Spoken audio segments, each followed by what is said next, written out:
Jared Shears with Jared Shears Golf here today. We're going to talk impact or moment of truth. So a lot of players have heard the term lag and they can equate that to speed. So they get up here from the top and then they try to rip their hips and hold this energy as hard as they can. All of a sudden now your hands are past impact and the club head's way behind, and the only way to get that head to impact is to flick it. So you can see my hands went from being in front of the ball to behind the ball, because if they stayed in front I would swing over the top or top it.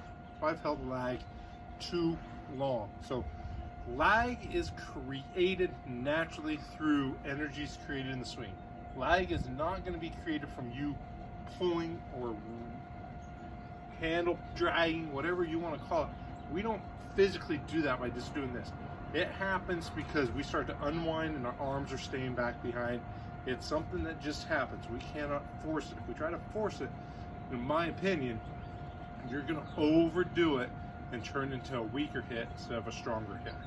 So what we can do at home is just find an old pillow, where I have an impact bag here. You can find these on Amazon. You just stuff them with towels, paper clippings, those types of things, old head covers, old socks, old t-shirts, anything that's a little softer will absorb it just a little bit. And you're going to take your club, you're going to take the grip in, and that's what you're going to throw into the bag. So Nicklaus and Hogan talked about from the top of their swing, throwing this club away and getting their left arm and that shaft in line as fast as they could, because then they knew if they rotated their body, everything would arrive at impact at the same time. So we're going to test where yours is. This is a good way of testing what yours is are you a arms player down to impact, meaning throw from the top, let your body react to your arms, or are you a player from the top that feels your hips go and then you thrust your hands?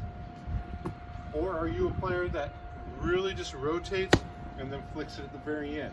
So you can give that a try. You'll be able to hear it in the bag of what's going on. So from the top, you can hear how hard that hit that bag. Now that was me throwing from the top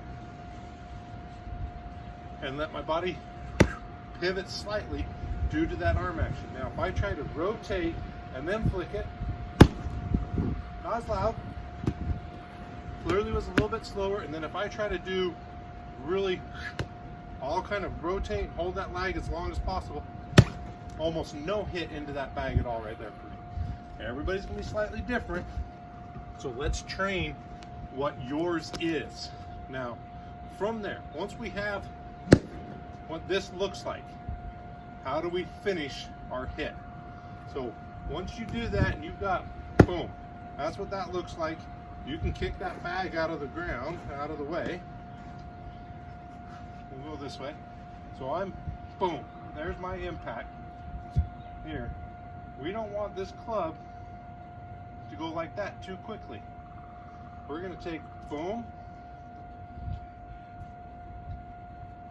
my impact, point it down the target line, turn my chest, fold it over my shoulder. So yes, there will be a point where that club head passes our hands, but we don't want to have that happen too early. Our release is always going to be start at 45 degree in front of us, out here, or here. That's where that club head will start to pass our hands. So don't let it happen too early. So once you fill at that impact bag, boom, there's my strong impact point. We're gonna extend that head down the target line for a little bit, turn the body, rotate into finish.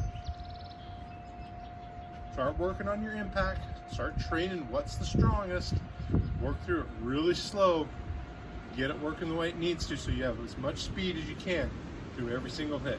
Give it a try, let that impact improve.